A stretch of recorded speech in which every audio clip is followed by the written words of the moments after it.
Three knocks hit the service door at 2:13 a.m., where the chipped bowl waited, washed clean. Naomi Bennett was a black overnight waitress at Dalbam, a 24-hour Mapo diner. 12 stolen overtime hours stood between her and her father's medical debt. Still, she carried hot soup into freezing rain for a stranger beside the bins. His weathered charcoal coat hid an antique steel watch. His strength did not match his hunger. He called himself Tae and refused her cash. Naomi did not know he was Seo Taehyun, the White Tiger, Seoul's feared Korean mafia boss. A black and gray white tiger tattoo marked the left side of his neck. Black sedans hunted him beyond the alley's red light. He returned at the same hour for 7 nights. Their ritual formed around soup, guarded questions, and that chipped bowl. Naomi spoke of the community kitchen she hoped to build. Tae watched passing headlights and questioned her father's freight work. Then her manager exposed her belongings before a crowded dining room. He called her a thief for feeding Tae. Tae saw everything. Across the street, another watcher saw him. Naomi never asked a powerful man to rescue her, but when Tae chose silence, she asked for something harder. What his answer would cost them both was already moving through Seoul's rain. Before starting the story, comment down below where you are watching from and what time it is there. If stories of karma, love, and hidden truths move you, leave a like, be sure to subscribe to the channel, and click join to become a member and help our channel. Naomi Bennett caught the time card before Choi Sung-ho could pull it from her hand. 12 hours had vanished from the total. Behind her, a stockpot hissed over the blue flame, while 3 delivery drivers shouted for coffee through the service window. This says 41. She tapped the paper. I worked 53. Sang-ho reached past her and lowered the stockpot burner. His restaurant keys struck his belt with a metallic slap. The register records approved hours. You approved every one. Then bring me proof. The wall clock showed 2:13 a.m. Naomi folded the time card into her wine-red apron beside the final notice from her father's hospital. Sang-ho watched the pocket close. Table 6, he said, unless you want fewer hours next week. Naomi steadied the coffee pot, took an order, and cleared a booth while Sang-ho pretended their conversation had ended. In the kitchen, Han Soo-jin pressed both palms against the prep counter. Sliced onions waited beside her. Sit down, Naomi said. He checks the camera. Let him watch me work. Naomi finished the onions while Soo-jin wrapped the burn on her wrist. Blood marked her cook jacket. Sang-ho appeared in the doorway. Why is she sitting? Naomi tipped the onions into the pan. Oil cracked upward. Because I need her on soup, not bleeding into it. She leaves her station, she loses the shift. Soo-jin rose, but Naomi blocked the aisle with the cutting board. The orders are moving. Fire her, and breakfast prep stops. Sang-ho counted the tickets above the grill. Then he pointed at Naomi. Her station is yours until 6. Fine. No overtime. He returned to the register before she answered. Soo-jin reached for the knife, and Naomi moved it beyond her fingertips. Your father taught you kindness, Soo-jin murmured. He forgot to teach you invoices. He was an auditor. He taught me both. At 4, Naomi found the flour tin behind 2 sacks. Inside lay folded bills for Bennett table, 6 burners, 2 ovens, 20 seats, and 1 counter where nobody would explain an empty wallet. She added 10,000 won, then heard Sang-ho's keys outside. The lid snapped shut. She replaced the sack as he entered. What are you hiding? Naomi set the flour on her shoulder. Your inventory. 3 bags left. He glanced toward the shelf. A buzzer sounded, drawing him out. By dawn, Soo-jin could grip a ladle again. Naomi scrubbed the grill and placed the corrected time card beside Sang-ho's calculator. Sign it, she said. He tore it once, then again. The pieces dropped into a bin, slick with coffee grounds. Naomi stared at them long enough to memorize the numbers. I want a copy of the camera log. Ask a lawyer. Sang-ho leaned closer. Can you afford one? She folded the final notice around the torn pieces. His eyes caught the hospital seal. Saturday at 11, he said, or I replace you. Naomi tucked the envelope away. I will be here at 10:59. Outside, she called her mother before entering the subway. Evelyn Bennett's burgundy glasses filled the screen. You look thin, Evelyn said. Naomi angled the phone above her apron. The camera adds exhaustion. And removes sleep? A train roared below them. Naomi waited for it to cover the paper creasing inside her pocket. Work is steady. The savings are growing. Evelyn studied the pause. Your father's debt was never meant to become your life. It won't. The doors opened. Naomi promised to call Sunday and boarded. That night, freezing rain drove the dinner crowd inside Dalbam. By 1:30, every booth held wet coats and steaming bowls, while Naomi carried trays between dripping umbrellas. Sang-ho sent her through the red-lit service door with a trash bag. Rain struck the alley sideways.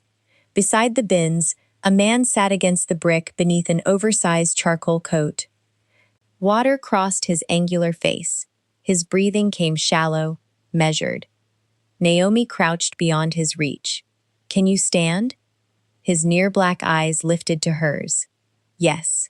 He stayed seated. That answer needs evidence. The corner of his mouth shifted. He planted one hand against the wall, rose halfway, and his legs folded. Naomi caught his forearm before his shoulder hit the bricks.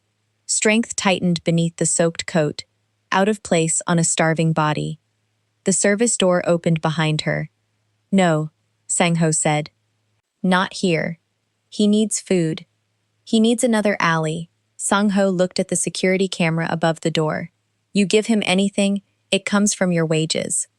Naomi thought of 12 missing hours, the flour tin, and the hospital seal against her hip.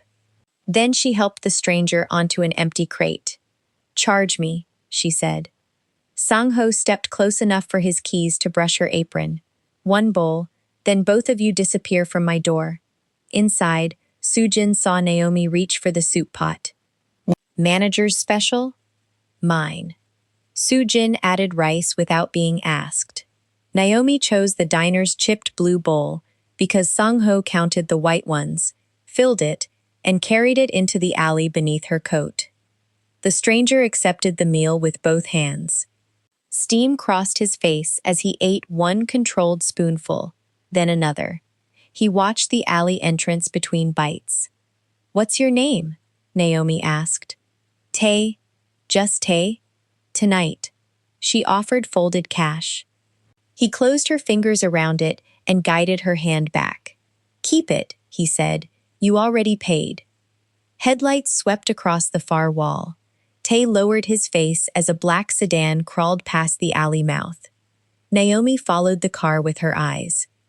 When she looked back, his gaze had sharpened, tracking its taillights through the rain. The next night, at exactly 2:13, 3 knocks sounded against the service door. Naomi opened it and found the alley empty, except for the chipped blue bowl on the threshold, washed clean. Across the street, Tae stood beneath a pharmacy sign, his charcoal collar loosened as he turned away. Red light caught the striped head of a white tiger on the left side of his neck, and a black sedan rolled silently to the curb beside him. Naomi caught the service door with her shoulder before it locked. Tae had crossed the street, leaving the sedan behind, and now stood beside the grease bins, as though the car had never slowed for him. That bowl was cleaner than our dishwasher gets it. Your dishwasher rushes. She handed him soup. You inspect kitchens now? I inspect exits. His gaze moved past her to the alley mouth. The sedan had parked beside a shuttered florist, its windshield dark. Naomi followed his attention, but Tae lifted the bowl and blocked her view. Eat before Sang-ho counts the steam, she said. On the third night, Tae arrived with a split knuckle. Naomi set the meal down, opened the first aid box, and reached for his hand. He drew it back. Soup is enough. Blood near food violates my regulations. He surrendered his hand. As Naomi wrapped the cut, a second sedan passed without plates. Tayo turned his knuckles into her palm, hiding his face from the street. "Who keeps driving past?" she asked. "Men who dislike getting out in the rain. You answer questions like a locked door. Yet you keep knocking." By the fourth night, the rain had stopped. Tay returned the bowl, and Naomi filled it from the soup, left after the rush. He noticed flour on her sleeve. "You bake here?"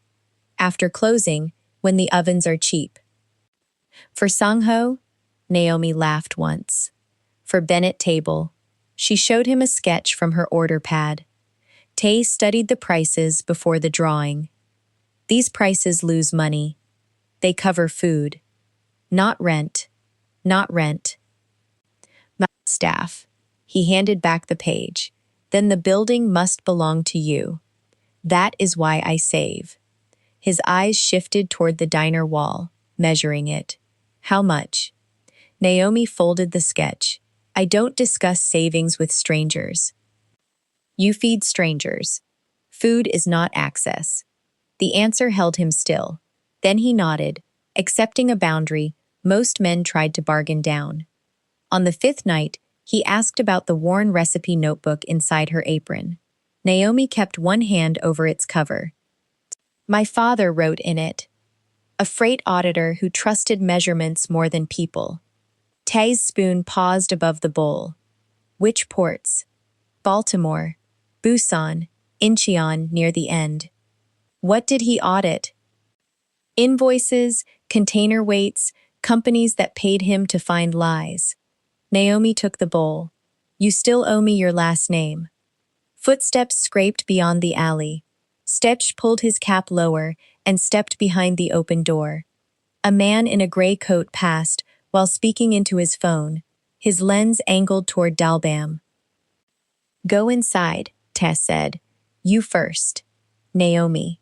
It was the first time he used her name. The command inside it sent her through the doorway before she decided to obey. The sixth night brought no sedans. Taye ate on the crate, while Naomi calculated missing wages on the back of a receipt. He read the total upside down. "Your manager steals from you." "My manager edits." "Why stay?" She pointed through the wall toward the hidden flour tin. "Because leaving stops the count. Endurance can become permission." Naomi took the receipt. "Advice is expensive from a man who gives away nothing." At 2:13 on the seventh night, Sang-ho opened the service door before Naomi reached it. She stood behind him, holding the blue bowl. Tay faced them from the alley. Sang-ho seized the bowl and hurled it into the sink. The chip widened, but the ceramic held. "Locker," he ordered. Naomi followed him through the kitchen. Tay entered behind them, stopping where customers could see his weathered coat. Conversations thinned as Sang-ho dragged Naomi's locker bin into the dining room and overturned it across an empty table. Her transit card, hospital notices, and pastry sketches scattered beneath the lights. Sang-ho lifted a bag of rice. "She steals food for street trash," he announced. "Check your bags before you leave." Naomi picked up the rice. "I paid for this." "With money you stole from my register?" Soo-jin came around the counter. "She covers your shortages." Back to the grill. Sang-ho grabbed Naomi's notebook from the table. She twisted it from his hand and pressed it to her chest. "Give me my wages," she said. "You are fired." Across the street, a phone camera watched through the florist window. Tay recognized Seo Min-kyu's watcher and kept his hands at his sides. One intervention would expose his survival before he knew how deep the betrayal ran. Naomi looked at him anyway. She waited through one breath, then another. His silence answered. She gathered her papers, placed the rice beside Soo-jin, and walked toward the door. Beside Tae, she stopped. "I didn't expect you to save me," she said. "I expected you not to pretend you saw nothing." She left him beneath Sang-ho's pleased smile. The next night, Naomi returned at closing because the recipe notebook was missing from her bag. Before she reached Dalbam, black sedans sealed both ends of the block. Men stepped onto the pavement in disciplined rows. Park Dae-sung emerged from the lead car and scanned the windows. A thin scar crossed his eyebrow. A black earpiece carried a voice only he heard. He opened the rear door. Tae stepped out clean-shaven in a tailored black suit, an onyx ring on his right hand. Every armed man bowed. Naomi stopped beneath the diner sign. Sang-ho rushed outside, bending so low his keys struck his knee. "Chairman Seo," he stammered. "We were not informed." "That was the purpose." Tae faced Naomi. "My name is Seo Tae-hyun." Sang-ho's mouth opened. Tae walked past him into Dalbam, and Dae-sung placed a contract on the counter. "The building transferred ownership 10 minutes ago," Tae said. "Audit every wage record. Repay every employee." Sang-ho reached for Naomi. "She caused this." Dae-sung caught his wrist before contact. "Keep your hands visible." Tae set a second document before Naomi. "Dalbam is yours. Change the name. Build the kitchen you described." She left the paper untouched. "You think ownership erases what you chose?" "I protected both of us. You protected your secret." Naomi took her notebook from beneath the register where Sang-ho had hidden it. "Keep the restaurant." She turned away. Tae saw the name stamped inside the cover, Daniel Bennett. His hand closed around the counter's edge. As Naomi crossed the doorway, Tae gave Dae-sung one quiet order. "Photograph every page before she reaches the corner." Naomi slapped Dae-sung's phone away before its camera caught the next page. It struck the counter and spun beneath a stool. "Try that again," she said, "and I call the police." Dae-sung retrieved the device. Tae-hyun stood beside the diner windows, watching two sedans turn onto the next block. "The police will bring questions," he said. "Good. Start with why your man photographed my property." Sang-ho crouched behind the register while auditors opened his filing cabinets. Tae-hyun stepped closer, but Naomi tucked the notebook under her arm. "Daniel Bennett worked on Baco freight accounts," he said. "You learned that from my cover 10 seconds ago. His name was already in our records." The correction came too fast. Naomi caught it, and Tae-hyun saw that she had. "Which records?" "Come with me." That is not an answer. Outside, a camera flashed from a parked van. Dae-sung moved between Naomi and the glass. Tae-hyun took her elbow, guiding her toward the kitchen exit. She pulled free. "Touch me after lying again. See what happens." The van accelerated. Its side mirror clipped one of Tae-hyun's men before it vanished around the corner. Dae-sung spoke into his earpiece, sealing the block too late. "They saw her," he said. Tae-hyun's attention settled on Naomi. "Now you come with me." The Seo residence rose behind stone walls above the river. Inside, Naomi refused the guest room and remained in the library with her notebook pressed against her ribs. Tae-hyun poured water she never touched. "A car leaves for Busan at 6, he said. "A ferry takes you to Fukuoka under another name. You bought me a restaurant. Now you bought me a country? Ming-kyu knows your face." "Who is Ming-kyu?" Tae-hyun set down the glass. "My cousin." "And the rest?" "He believes my absence created a vacancy." Naomi opened the library door. 2 guards blocked the corridor. "Move." Neither man shifted until Tae-hyun nodded. She walked between them and found Dae-sung waiting near the stairs. "Where is Soo-jin?" Naomi asked. "A team is bringing her here." "Without asking her?" "For protection." Naomi turned back to Tae-hyun. "You use that word when you mean control." He dismissed the guards, but the front doors remained locked. "If you leave, Min-kyu takes you to reach me." "Then tell me why my father reaches you." Silence spread between them. Tae-hyun looked toward Dae-sung, and that glance answered more than speech. Naomi walked upstairs. She passed the room prepared for her and opened the next door, searching for another exit. The office beyond held 3 monitors and a printer still warm. A folder lay in the output tray. Her name covered the first page. She opened it. Dalbam schedules, bank deposits, calls to Baltimore, and photographs of Bennett table sketches filled the file. The last section carried Daniel Bennett's audit history. A red timestamp showed Tae-hyun had ordered the search minutes after seeing the notebook. Another page listed Daniel's final assignment, Baeko Logistics, Incheon Reconciliation, status, deceased before interview. Tae-hyun entered as Naomi reached the attached hospital report.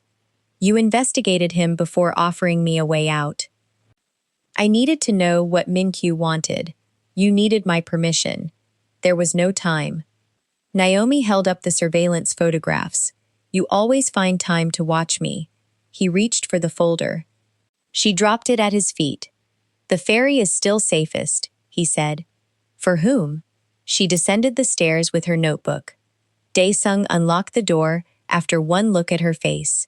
Keep a car behind her, Tae-hyun ordered. Naomi stopped on the threshold. If I see it, I expose every page in that office. The car stayed behind. At her Mappo building, the lobby lock hung broken.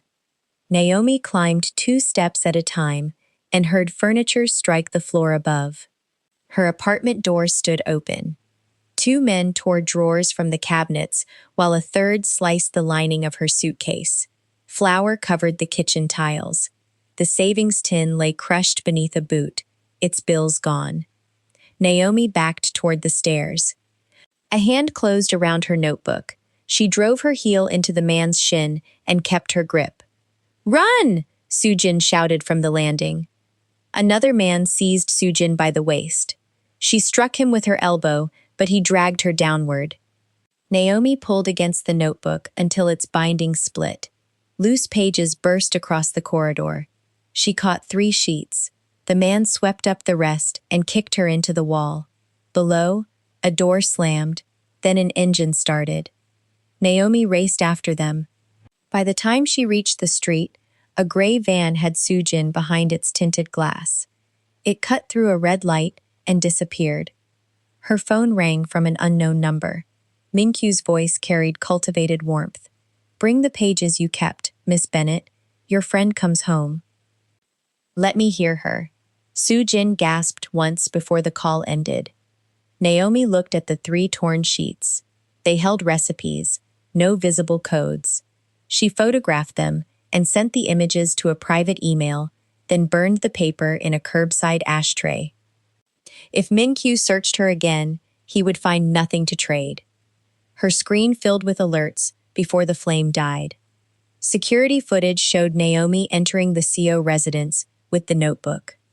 A news caption named her as a foreign accomplice, suspected of stealing Baeko financial codes. Another clip showed Sang-ho telling reporters she had stolen from Dalbam for months. People inside the convenience store turned toward the window. Someone raised a phone. Naomi pulled up her banking app.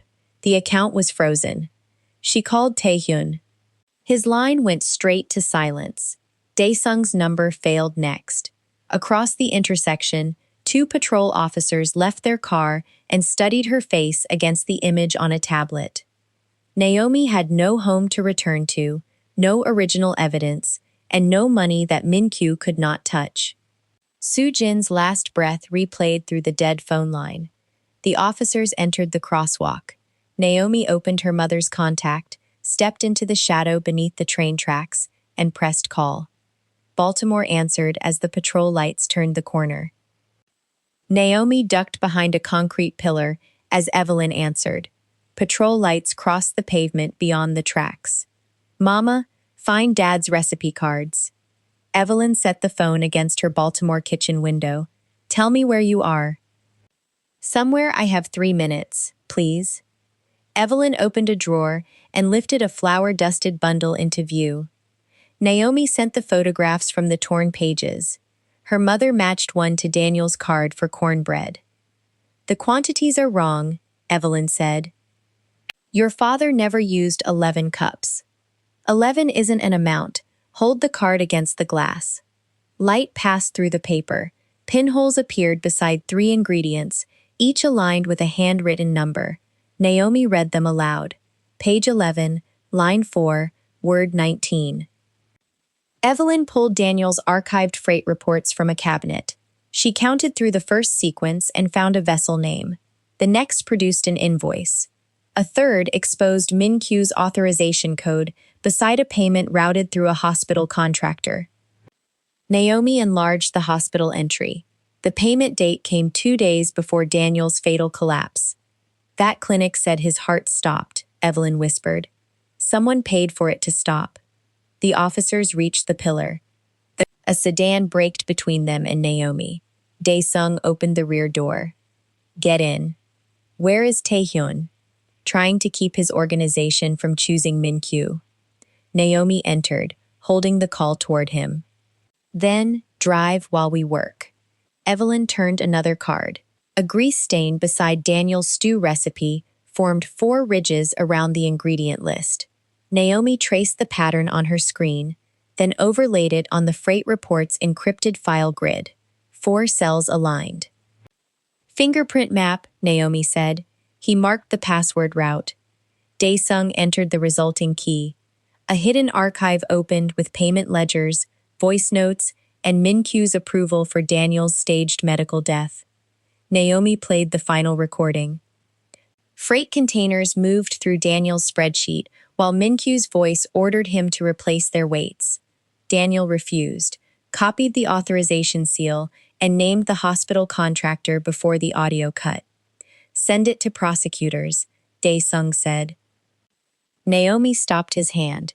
Min Q still has Soo-jin. If this moves first, she dies. She copied the archive, removed the voice notes, and changed 1 ledger total. Then she called Min Q. I decoded it, she said. You get the original file when I see Soo-jin. His pause lasted half a breath. Hotel Miran. 8 o'clock, come alone. Prepare a table. At the Seo residence, Taehyun met her beside the monitors. You are not entering that hotel. Your cousin expects a frightened waitress. I can give him one. He will search you. Naomi threaded a transmitter into the seam of her apron. Then he finds exactly what fits the story he believes. Taehyun reached for the device, but she covered it with her palm. No more orders. No files on me. No protection I cannot refuse. If we leave that room, you tell me everything before you act on my life. He lowered his hand. Agreed. Say the part that costs you. You choose, even when I fear your choice. Naomi tied the apron. Now we have terms. Hotel Miran's banquet hall held 20 Baiko captains around a horseshoe table. Min Q sat at its center, while Naomi entered, carrying a flash drive on a dessert plate. 2 guards searched her sleeves and pockets. The transmitter remained inside the seam. Miss Bennett, Min Q said, grief has made you resourceful. It made my father careful. Where is Soo-jin? He turned a tablet toward her. Soo-jin sat bound inside a service van in the underground garage. Naomi placed the plate beyond his reach. Release her first. Daniel made the same mistake. He thought evidence created leverage. Min Q lifted his wine. Evidence only matters when someone powerful permits it to matter. In the garage, Dae-sung heard every word. He cut power to the east cameras and moved with 2 guards toward the van. Naomi pushed the false ledger across the table. Your code appears beside my father's hospital payment.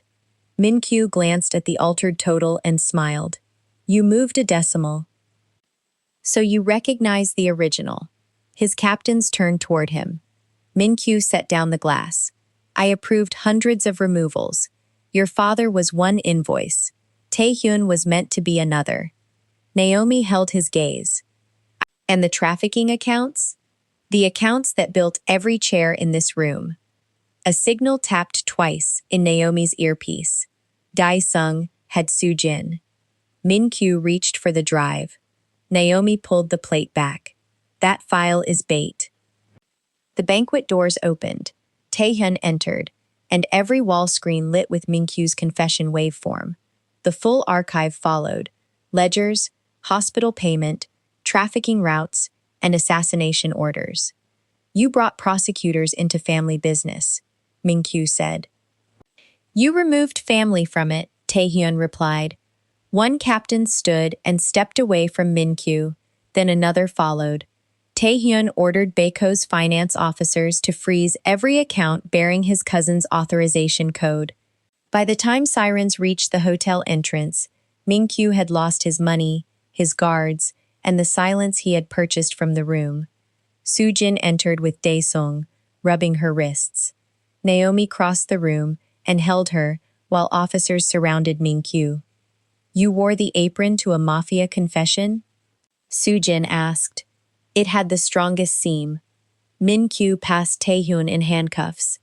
Taehyun offered no order, threat, or bargain.